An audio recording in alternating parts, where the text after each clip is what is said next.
Baik, kami dari kelompok 6 akan mempresentasikan hasil kerja kami. Oke, di sini nama-nama kelompok. Yang pertama, Maria Agustina Siu, saya sendiri. Yang kedua, Maria Gabriela Selinggiri. Dan yang ketiga, Nuriati Dona.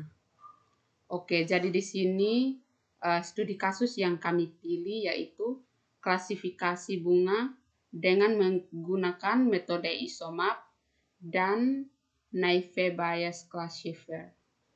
Oke.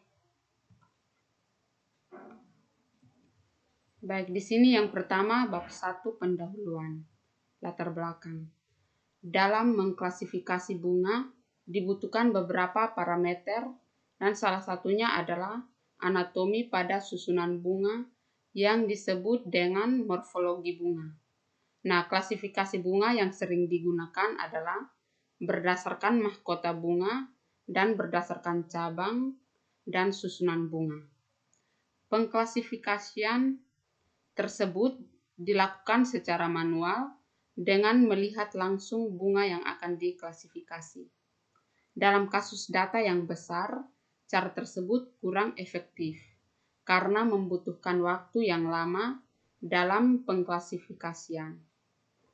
Dalam penelitian ini dilakukan pengklasifikasian bunga yang mengacu pada data berupa citra bunga.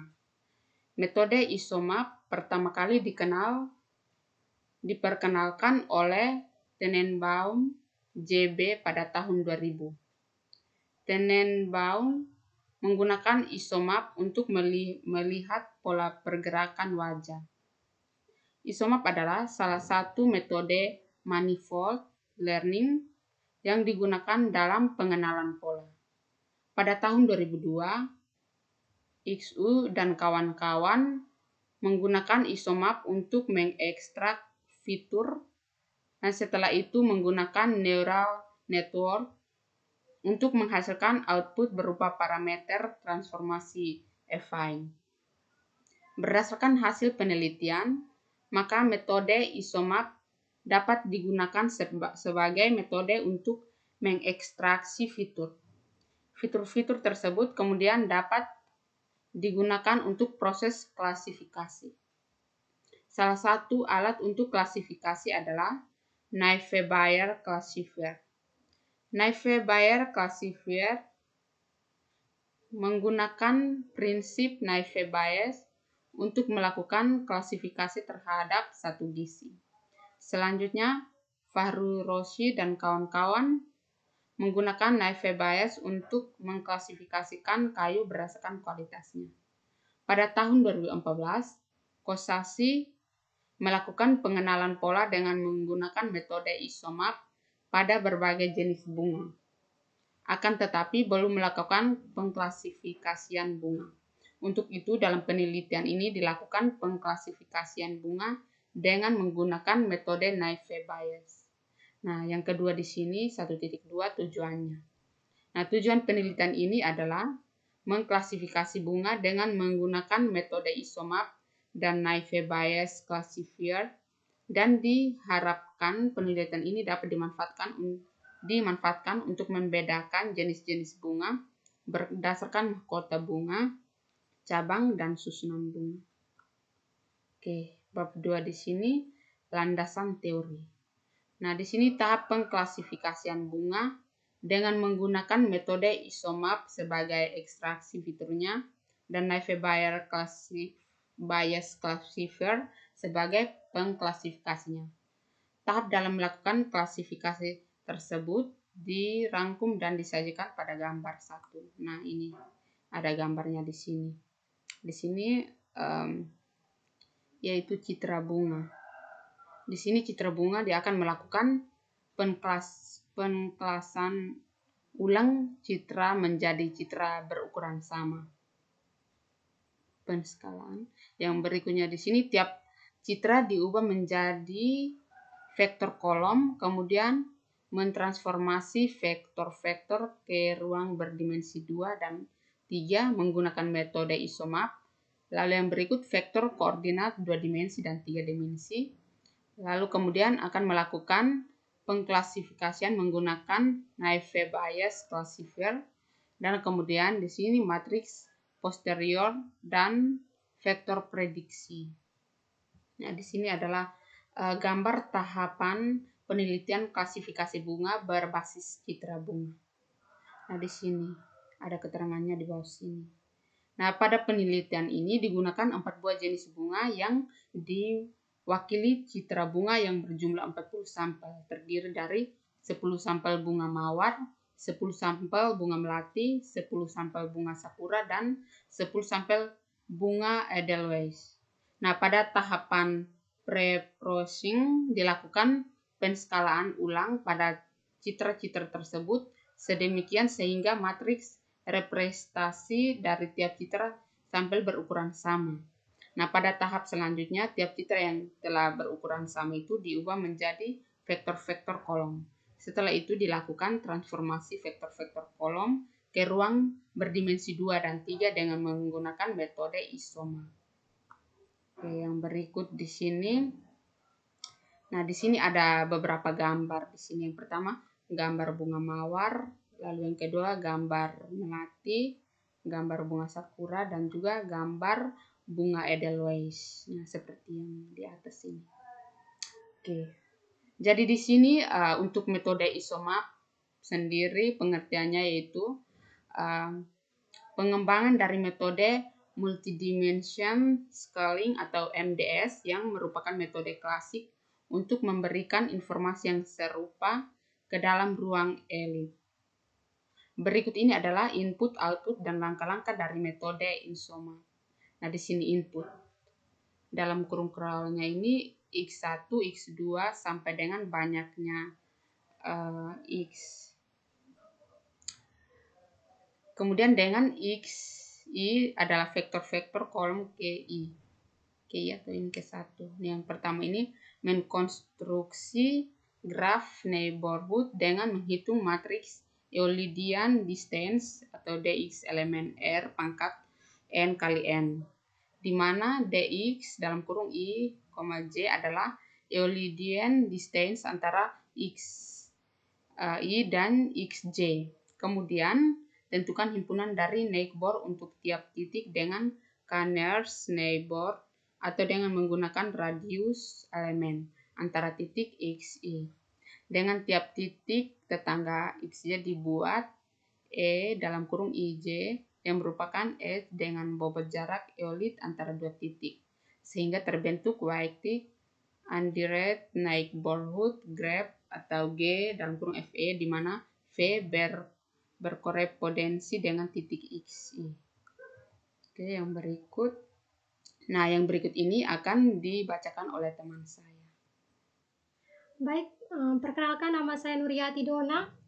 Di sini saya akan melanjutkan presentasi dari teman saya.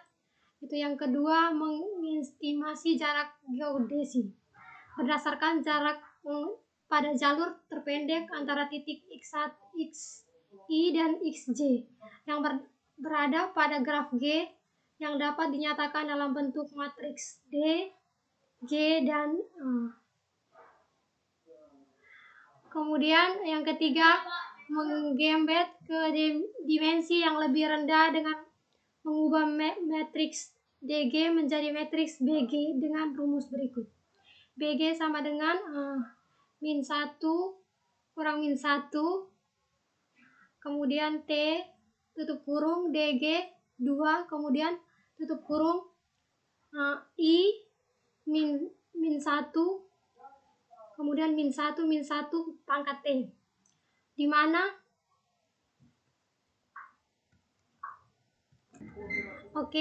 seperti yang teman-teman lihat di sini seperti rumus yang ada di layar.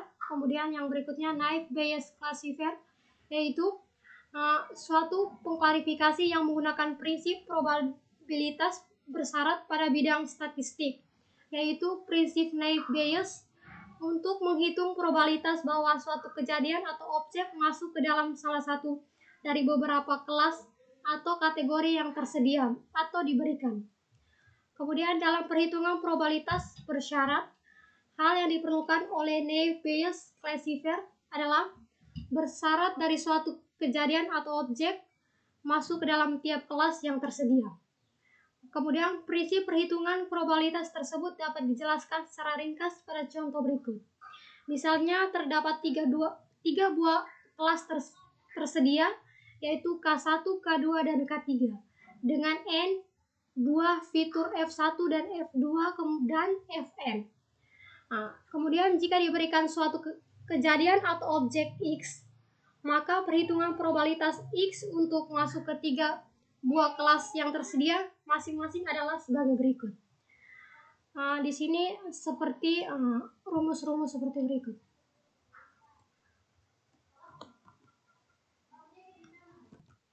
Kemudian probabilitas atau probability density function atau PDF untuk himpunan data yang dimiliki pada tiap kelas. Distribusi dari suatu himpunan data dapat dianalisa ataupun diestimasi.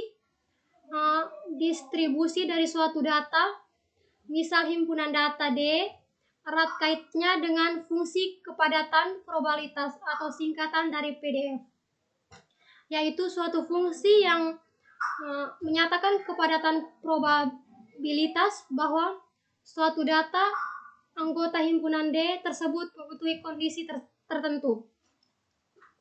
Distribusi yang biasa digunakan adalah distribusi normal. Kemudian syarat yang diperlukan untuk menerapkan prinsip naive Bayes adalah bahwa fitur-fitur yang digunakan saling independen satu sama lain. Kemudian pada praktiknya dan berdasarkan pengalaman eksperimen, walaupun syarat impedensi antara fitur yang digunakan tidak terpenuhi, namun naive Bayes classifier tetap dapat bekerja dengan baik. Adapun keluaran dari naive Bayes classifier adalah yang pertama, matriks posterior atau yaitu matriks yang entry-entrynya menyatakan probabilitas tiap anggota test set masuk ke tiap kelas yang tersedia. Kemudian yang kedua, vektor prediksi, yaitu vektor yang komponennya menyatakan prediksi kelas untuk tiap anggota terset. Komponen dari vektor ini mengacu pada matriks posterior, yaitu suatu kelas dengan probabilitas tertinggi pada tiap baris matriks posterior. Kemudian dalam melakukan klarifikasi dengan menggunakan naive Bayes classifier diperlukan dua himpunan utama, yaitu yang pertama himpunan training dan himpunan tes. Kemudian himpunan training ini digunakan untuk melatih classifier agar tidak mengidentifikasi objek serupa dan ingin diklarifikasi, sedangkan himpunan tes digunakan untuk mengukur tingkat akurasi dan ketepatan dari classifier dalam mengklarifikasi objek yang ingin diamati. Pada peneliti ini, pembagian untuk himpunan training dan himpunan tes digunakan dengan membagi rata citra sampel bunga yang dimiliki dan masing-masing jenis bunga, yang dimana masing-masing jenis terdiri dari 10 citra. Dengan demikian, himpunan training berisi 20 citra bunga, yang dimana masing-masing jenis bunga diwakili oleh 5 citra bunga. Hal yang sama berlaku untuk himpunan tes, yang dimana 20 citra sampel adalah sisa citra yang tidak diambil dalam himpunan training. Oke, selanjutnya berikutnya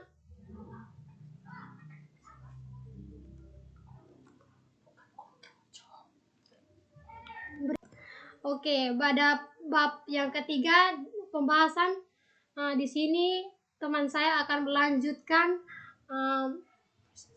presentasi dari tugas ini. Oke, perkenalkan, nama saya Maria Gabriela Selenggiri, NIM 19120061. Di sini saya akan melanjutkan slide presentasinya. Nah, ini yang saya bahas adalah pada bab ketiga pembahasan. Pengenalan pola pada 4 jenis citra bunga dilakukan dengan menggunakan metode isomap.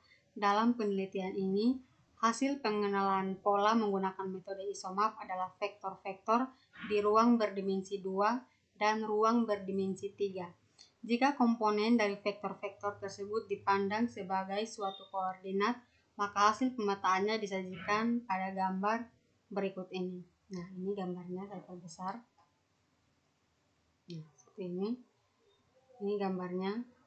Ini adalah gambar 3 hasil pemetaan oleh metode isomap ke ruang berdimensi 2 terhadap tiap citra.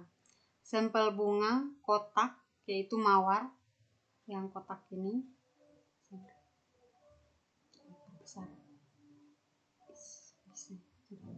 Bagian kotak ini mawar, kemudian yang lingkaran itu adalah melati, yang bagian bintang sakura, dan titik-titik ini adalah bunga Edelweiss.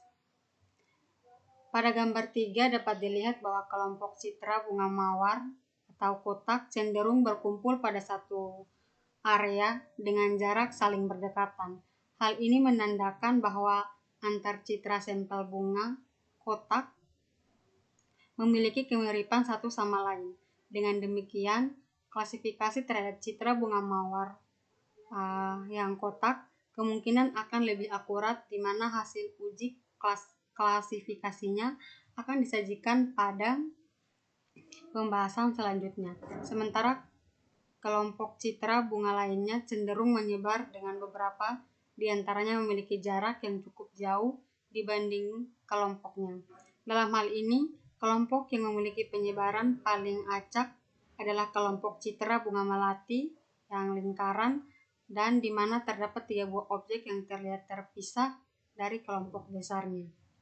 Nah, di sini gambar ini adalah hasil pemetaan oleh metode isomap ke ruang berdimensi 3 terhadap tiap citra sampel bunga. Itu kotak mawar yang lingkaran, kemudian bintang, kita lihat. Nah, yang kotak bagian ini adalah mawar, terus yang bintang ini adalah sakura, dan titik-titik ini adalah Edelweiss. Nah, jika dibandingkan dengan gambar 3, dalam gambar 4 merupakan representasi posisi tiap citra sampel dalam ruang dengan dimensi lebih tinggi. Secara umum, dalam hal penyebaran sampel, interpretasi yang diperoleh dari gambar 4 tidak terlalu berbeda dengan interpretasi yang diperoleh dari gambar 3. Kelompok citra bunga mawar yang bagian kotak masih cenderung mengelompok dengan baik, sementara kelompok citra bunga melati yang lingkaran dan bunga sakura atau bintang memiliki beberapa anggota yang menjauh dari kelompok dominannya. Untuk melihat perbandingan antara pemetaan oleh metode isomap ke ruang berdimensi 2 dan 3 secara lebih jelas, maka dilakukan klasifikasi citra sampel menggunakan Naive-Bayes classifier. Berdasarkan pembahasan pada bab sebelumnya, maka jumlah anggota himpunan tes yang akan diklasifikasi menggunakan Naive-Bayes classifier adalah 20 citra yang terdiri dari 5 citra berasal dari 4 jenis bunga yang diamati. Matriks posterior dan vektor prediksi dari hasil klasifikasi menggunakan Naive-Bayes classifier dan metode isomap dimensi 2 dan 3 berturut-turut dirangkum pada tabel 1 dan tabel 2.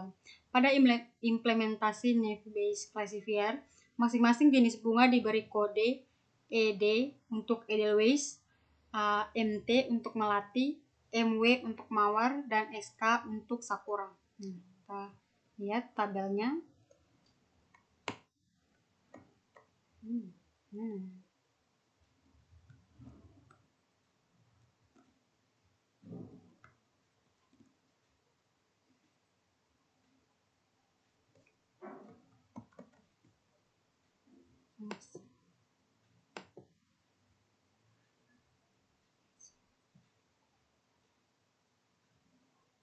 Oke, mohon maaf tadi ada gangguan. Nah, ini untuk tabel 1 yaitu matriks posterior dan vektor prediksi dari hasil klasifikasi pada representasi 2 dimensi citra sampel oleh metode isomap. Nah, ini himpunan matriks posterior dan juga vektornya. Nah, ini gambarnya matriks posteriornya seperti ini. bisa lihat ya. Nah, ini tabel tesnya yang MW Mawar, kemudian MT Melati, SK Sakura, ED Edelweiss. Artinya itu adalah kode bunganya. Ini Edelweiss, kemudian MT ini Melati, ini Mawar, Sakura, dan ini prediksi. Oke. Nah, yang tabel kedua ini adalah tabel matriks posterior dan vektor prediksi dari hasil klasifikasi pada representasi 3 dimensi citra oleh metode isomap. Nah, ini tabelnya saya perbesar lagi.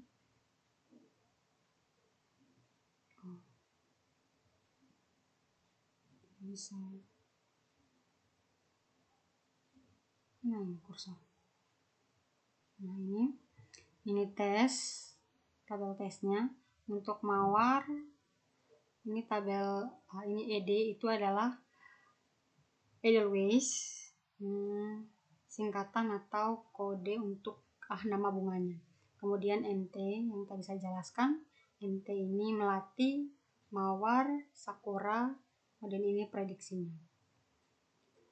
Oke, kita lanjut ke slide berikutnya. Nah, dari tabel 1 dan tabel 2 dapat dilihat bahwa matriks posterior menyajikan probabilitas tiap citra sampel dalam himpunan tes masuk ke dalam tiap kelas atau kelompok yang diamati, yaitu kelas ED atau Edelweiss, MT Melati, Mawar, MW, dan SK Sakura. Sebagai contoh, pada baris pertama dalam tabel 2 dapat dilihat bahwa probabilitas objek pada baris tersebut yang sebenarnya adalah citra bunga mawar masuk ke dalam kelas ED, Edelweiss, dan Melati adalah sangat kecil. Yang berturut-turut adalah 2.91E min 08 dan 4.62E min 13. Nah, begitu juga probabilitas objek tersebut masuk ke dalam kelas Sakura hanya 0.007699, sementara probabilitas objek tersebut masuk ke dalam kelas MW adalah 0.992301. Hal tersebut menandakan bahwa peluang untuk objek tersebut diklasifikasikan sebagai bunga Edelweiss, Melati, maupun Sakura sangatlah kecil, sedangkan peluangnya untuk diklasifikasikan sebagai bunga mawar adalah sangat besar. Kolom vektor prediksi menyajikan hasil prediksi tiap objek dalam himpunan tes dengan cara mengambil probabilitas terbesar pada tiap baris dalam matriks posterior. Jika dilihat tingkat akurasinya, maka hasil klasifikasi dengan menggunakan 2 fitur maupun 3 fitur berturut-turut pada tabel 1 dan tabel 2 dari citra pada himpunan training adalah sama dan cukup baik, yaitu sebesar 80%, dengan kelompok citra yang paling sering salah diklasifikasi adalah kelompok citra bunga melati. Hasil klasifikasi dengan menggunakan 3 buah fitur memberikan akurasi yang lebih baik pada kelompok citra bunga sakura jika dibandingkan dengan hanya menggunakan 2 buah fitur, namun tingkat akurasi pada kelompok bunga melati mengalami penurunan. Dari kedua tabel tersebut dapat dilihat juga bahwa citra bunga melati seringkali salah dikenali sebagai citra bunga Edelweiss dan kadang sebaliknya. Oke, sekian dari hasil presentasi kami. Terima kasih.